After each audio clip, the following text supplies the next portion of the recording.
Mari kita satu di dalam doa. Bapa di surga, kami rindu mendengarkan sebagian daripada kebenaran firman-Mu. Kami telah mempersiapkan hati dan pikiran kami. Biarlah Tuhan melalui Roh Kudus yang menolong kami mengerti, diberkati, dikuatkan, ditegur, dimotivasi oleh kebenaran firman-Mu dalam menjalani kehidupan dan pelayanan Tuhan percayakan kepada kami. Terima kasih Tuhan, urapi kami semua, baik kami semua yang bergabung di Zoom ini dan juga hamba-Mu akan menyampaikan. Di dalam nama Yesus yang berdoa dan siap mendengarkan kebenaran firman-Mu. Haleluya. Amin. Oke, shalom. Shalom. Ya, harusnya hari ini ada hamba Tuhan yang sudah menyanggupi ikut mau menyampaikan renungan firman Pak Hendrik Manurung dari Kaltar, Kalimantan Utara, Tarakan. Tapi sampai hari ini tidak ada informasi mengapa tidak bergabung. Saya sudah kirim Zoom, ya, dan sudah saya ingatkan juga, ya, belum ada pemberitahuan, ya. Ya, ini nggak tahu. Ini baru pertama dipercayakan sudah seperti ini. Aktif handphonenya, kecuali nggak aktif, ya, aktif. Baik, tapi tidak apa-apa. Ya, kita bersama-sama tetap mendengarkan firman Tuhan 20 menit ke depan. Ya, mari kita buka dari kitab Filipi pasal 4. Kitab Filipi pasal 4 ayatnya yang ke-6 sampai ke-9. Filipi pasal yang keempat ayat 6 sampai ayat yang ke-9. Saya mohon anak-anak yang di asrama untuk membacakannya. Silakan anak asrama yang lain bisa mengikuti di dalam hati. Mari silakan. Seluruh anak-anak asrama. Suara saya jelas? Jelas. Oke, silakan. Janganlah hendaknya kamu khawatir tentang apapun juga, tetapi nyatakanlah dalam segala hal keinginanmu kepada Allah dalam doa dan permohonan dengan ucapan syukur. Damai sejahtera Allah yang melampaui segala akal akan memelihara hati dan pikiranmu dalam Kristus Yesus.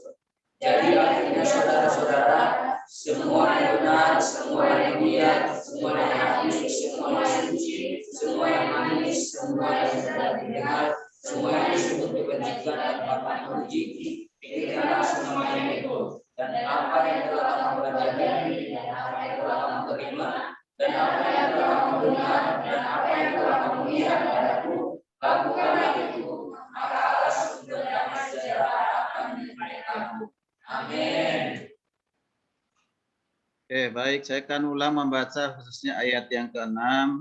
Berkata demikian, janganlah hendaknya kamu khawatir tentang apapun juga. Janganlah hendaknya kamu khawatir tentang apapun juga. Jadi renungan hari ini yaitu aku tidak khawatir. Gitu, ya. Ada lagunya ya, aku tidak khawatir. Nah, kemana lagunya itu anak-anak asrama? Nyanyikan dulu sebentar sedikit. Yuk. Jangan kamu khawatir, ganti dengan aku tidak khawatir. Kamu khawatir. Terus? Sudah memelihara. Jangan kamu khawatir. Burung di udara dia pelihara. Jangan kamu khawatir. Bapa di surga memelihara. Jangan kamu khawatir. Tuhan Yesus memberkati. Amin. Ya, aku tidak khawatir. Nah, jadi gini, ya, kata khawatir sudah sering kita dengar, bahkan juga ini Rasul Paulus ya mengingatkan kepada jemaat di Filipi supaya jangan khawatir. Ya, jangan khawatir. Berarti pada saat itu mereka sedang mengalami kekhawatiran. Karena surat ini kan ditujukan bukan untuk orang yang tidak percaya kepada orang percaya. Berarti kemungkinan besar orang-orang percaya masih bisa dapat mengalami namanya kekhawatiran. Paulus sendiri juga sebagai manusia sekalipun sebagai rasul, dia juga mengalami kekhawatiran.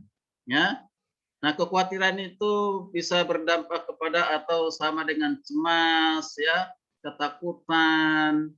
Ya, siapa yang tidak pernah mengalami kekhawatiran? Ada di antara kita yang tidak pernah khawatir?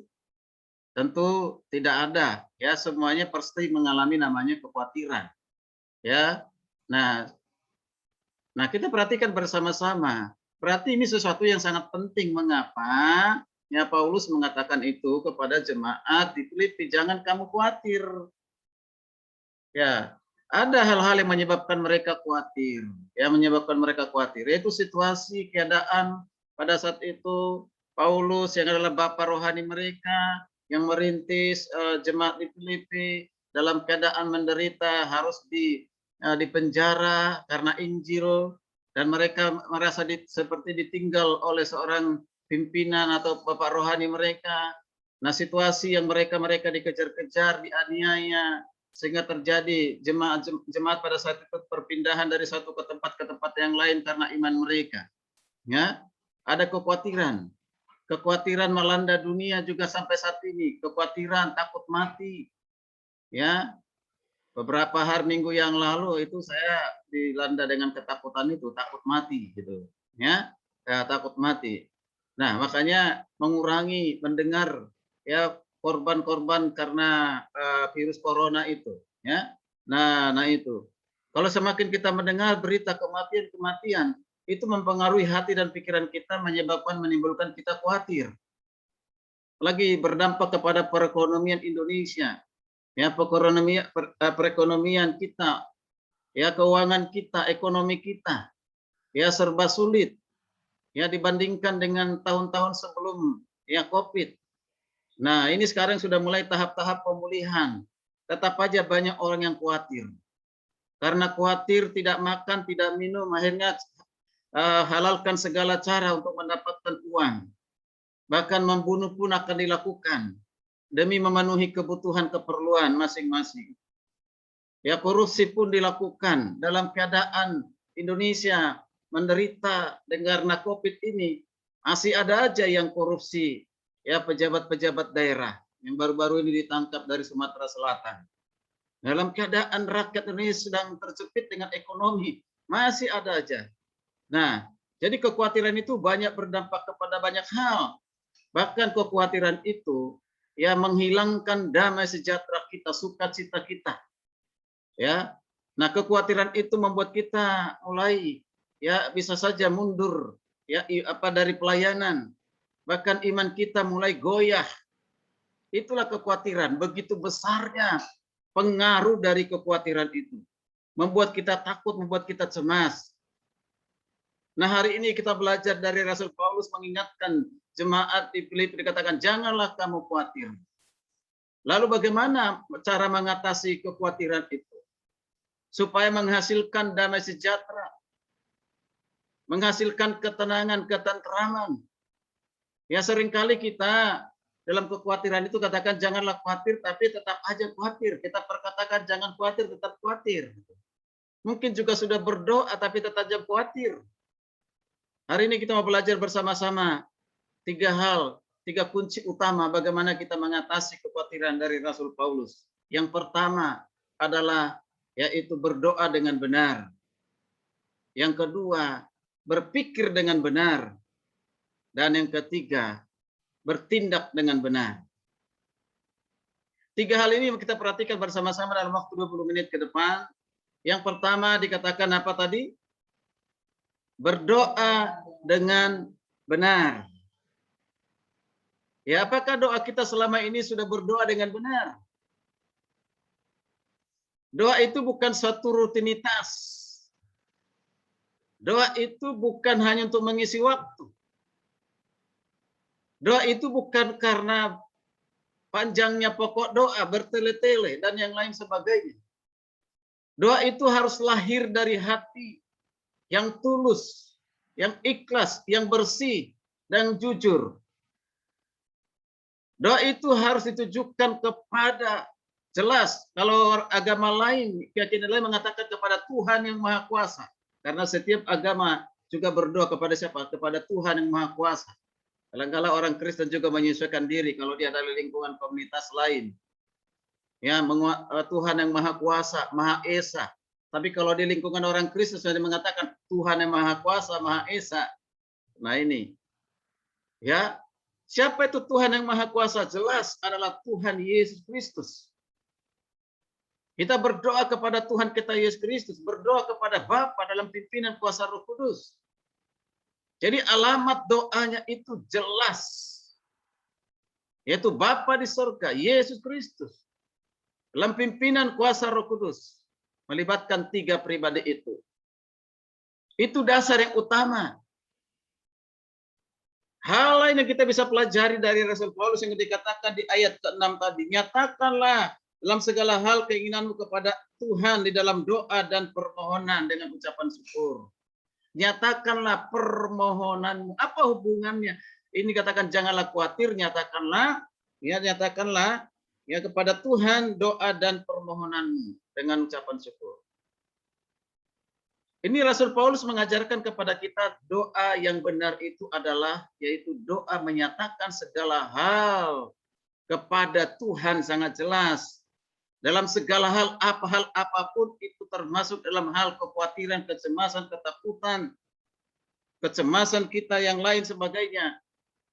Nyatakanlah itu kepada Tuhan di dalam doa dan permohonan yang mengucapkan syukur. Di dalam doa itu tentu tidak hanya dengan permohonan. Di dalam doa itu ada yang sering saya sampaikan, secara singkat sampaikan di sini, harus diperhatikan dalam doa itu. Dalam ibadah itu ada 4P. 4P. P yang pertama apa? Mahasiswa Desrama. Halo? Kedengaran suara saya? Pujian penyembahan. Ya itulah sebabnya kita sudah biasakan melatih diri untuk memuji, menyembah Tuhan. Di dalam doa itu harus ada pujian penyembahan. Ketika kita memuji, menyembah Tuhan, hadirat Allah ada, Tuhan hadir, memberikan kekuatan kepada kita, kemampuan kepada kita. Baru memuji, menyembah Tuhan, sudah ada ketentraman, ketenangan, damai sejahtera. Kalau itu dilakukan dengan hati yang damai sejahtera, atau maksudnya dengan hati yang tulus, hati yang bersih, hati yang tertuju kepada Tuhan dengan sungguh-sungguh dikerjakan, dilakukan, akan mendapatkan damai sejahtera. Memuji Tuhan, dan di dalamnya bukan saja memuji Tuhan, tetapi juga pengakuan dosa.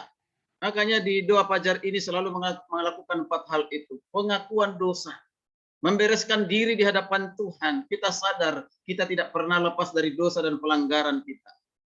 Dosa, tidak ada dosa kecil, dosa besar, semua dosa sama. Ya, ketika kita khawatir pun melebihi dari yang sesungguhnya, itu pun sudah dosa, berarti tidak percaya dengan pemeliharaan Tuhan. Ketika kita takut, cemas berlebihan, itu berarti kita tidak percaya dengan pemeliharaan Tuhan. Kita mulai malas berdoa, malas baca Alkitab, itu juga sudah dosa. Malas melayani, tidak memiliki semangat lagi pelayanan, itu juga sudah dosa. Menyimpan kesalahan, kepahitan kepada orang lain, padahal kita ada dalam satu persekutuan, itu juga sudah dosa. Itu bisa menjadi penghalang, penghambat doa kita. Karena itu perlu pemberesan diri dulu sebelum kita berdiri berdoa. Sebelum kita bersujud berdoa kepada Tuhan.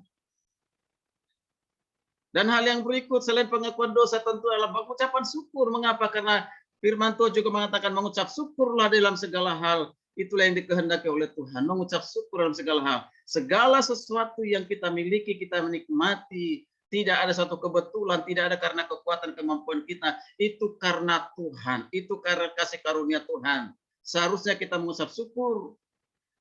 Bukan saja hal-hal yang baik, tetapi hal-hal yang buruk dalam pemikiran kita yang barangkali ujian, cobaan. Kita pun tetap mengucap syukur. Kalau mengucap syukur karena semua berjalan dengan baik, itu mudah dan gampang. Tapi kalau mengucap syukur, ada ujian, cobaan, seperti yang dihadapi oleh Rasul Paulus. Penderitaan apa yang pernah dialami oleh Rasul Paulus? Semua dialami. Tapi dia tetap mengucap syukur dan mengajak orang lain mengucap syukur. Setelah itu, saudara kasih Tuhan, baru kita menyampaikan permohonan kita melalui doa syafaat. Berdoa syafaat. Di dalam doa syafaat, kita belajar dari Nehemia. Kita belajar dari Esra. Kita belajar terutama dari Tuhan Yesus berdoa syafaat sampai hari ini bagi saudara dan saya. Doa syafaat itu penting. Ini menunjukkan keterbebanan, kepedulian kita bagi bangsa, bagi gereja, bagi pelayanan, bagi penginjilan. Itulah sebabnya lahir ya doa Fajar ini, karena keterbebanan untuk itu, dan mengajak Bapak Ibu saudara kasih Tuhan dan juga para mahasiswa supaya kita peduli dengan bangsa ini. Kita tidak bisa berbuat melalui uang kita, tenaga kita, tapi kita bisa berbuat melalui doa kita. Saya percaya perubahan-perubahan yang terjadi di bangsa ini itu tidak lepas dari doa orang-orang percaya, doa orang Kristen, termasuk doa kita. Ada pemulihan. Mulai COVID-19 hari ini sudah mulai jauh berkurang dibandingkan sebelumnya. Bahkan ada beberapa provinsi yang sudah nihil yang meninggal. Coba itu karena doa.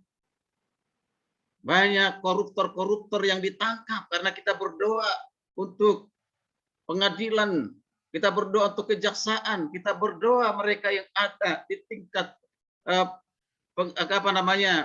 menangani keadilan bangsa ini, menangani kejahatan di bangsa ini, baik itu KPK, baik itu pengadilan tinggi, kejaksaan, dan yang lain sebagainya. Kita berdoa buat mereka sehingga mereka dapat melakukan tugas mereka dengan benar dan adil. Dan akhirnya sudah banyak koruptor yang tertangkap. Saya percaya itu doa kita. Kita melihat Injil semakin banyak diberitakan di Indonesia ini. Sudah banyak orang-orang dari agama lain yang sekarang menjadi radikal memberitakan Injil dan tidak takut sama sekali. Bahkan orang Kristen sendiri tidak jarang yang seperti itu. Yang sudah dilahirkan, dibesarkan di tengah keluarga Kristen, ya jarang memiliki keberanian seperti mereka yang miliki. Mengapa? Karena kita berdoa.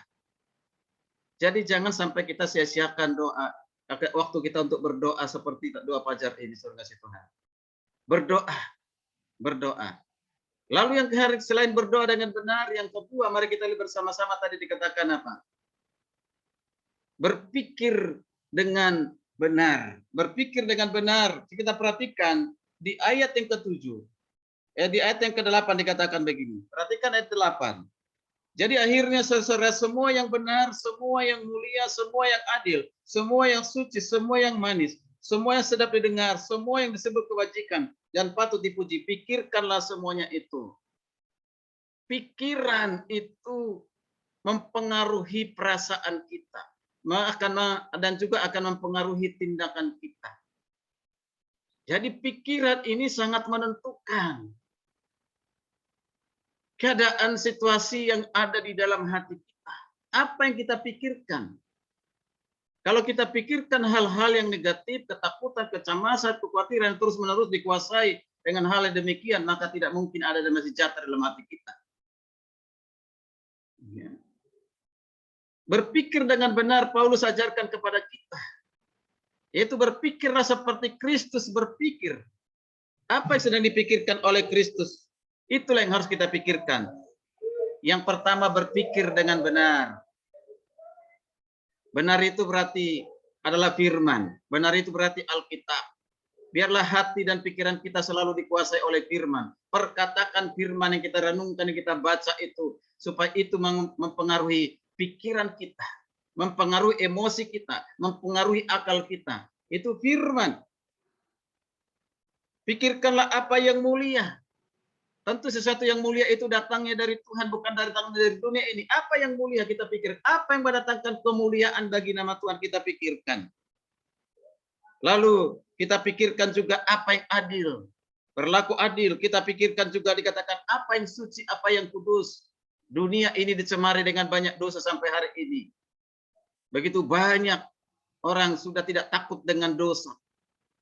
Ya, tidak takut lagi dengan dosa. Perkara dosa itu urusan belakangan. Yang penting nikmati dunia ini, nikmati segala apa yang dunia ini dengan hawa nafsu dan dengan segalanya. Mahasiswa teologi, mahasiswa kita yang sudah tahu kebenaran, belajar firman Tuhan tiap-tiap hari, masih ada jatuh dalam dosa perzinahan. Luar biasa. Di mana firman Tuhan yang ditaruh itu? Berarti iblis lebih kuat daripada firman yang dia tahu. Sebenarnya firman itu kuat. Lebih kuat dari apapun, tapi tidak digunakan. tidak berhasil menjaga kekudusan hidupnya. Kita harus berpikir dengan pikirkan yang manis, pikirkan semuanya itu. Itulah yang dapat dipuji saudara kasih Tuhan. Jaga pikiran kita. Karena dengan pikiran itu, dengan pikiran yang positif, pikiran yang benar akan menghasilkan damai sejahtera. Lalu yang terakhir, apa yang sudah kita pelajari? Yaitu firman Tuhan. Apa yang sudah kita dengar? Itu firman Tuhan. Jangan hanya sebagai pengetahuan, jangan hanya sebagai pengisi otak, mengisi pikiran kita, tetapi harus lakukan di dalam suatu tindakan kita. Bertindak dengan benar. Ketika orang berdoa dengan benar, berpikir dengan benar, pasti bertindak dengan benar. Pasti bertindak dengan benar. Mengapa? Karena kebenaran menguasai pikirannya, menguasai emosinya, akhirnya pasti bertindak dengan benar. Rasul Paulus lakukan itu, saudara kasih Tuhan. Saudara kasih Tuhan, kalau kita lakukan 3 hal ini, maka ada hasilnya. Hasilnya itu apa? Dampaknya apa? Di ayat yang ke-7 dikatakan ini hasilnya. Hasilnya, damai sejahtera Tuhan yang melampaui segala akal akan memelihara hati dan pikiran melalui Yesus Kristus. Puji Tuhan. Haleluya. Kalau kita berdoa dengan benar, berpikir dengan benar, bertindak dengan benar, apa yang kita terima? Yaitu damai sejahtera melampaui segala akal. Itu luar biasa. Ini tidak ada di tempat lain, saudara kasih Tuhan. Akan memelihara pikiran kita di dalam Yesus Kristus. Kemudian hasilnya di ayat ke-9. Kita perhatikan di ayat 9. 9 terakhir kata-kata. Dan apa yang telah kamu dengar dan apa yang telah kamu lihat. Ayat betul, ayat yang ke-9b, maka dikata, maka Tuhan sumber damai sejahtera akan menyertai kamu. Maka Tuhan sumber damai sejahtera akan menyertai kamu. Puji Tuhan. Bagi kita yang berdoa dengan benar, berpikir dengan benar, bertindak dengan benar, maka dikatakan sumber damai sejahtera, yaitu dari Tuhan, akan menyertai kita hari ini, esok, dan untuk selamanya. Apapun yang buat kita khawatir, takut cemas hari ini, berdoalah dengan benar. Berpikirlah dengan benar seperti pikiran Kristus, dan bertindaklah dengan benar. Puji Tuhan, kiranya renungan ini boleh menjadi berkat bagi kita semuanya.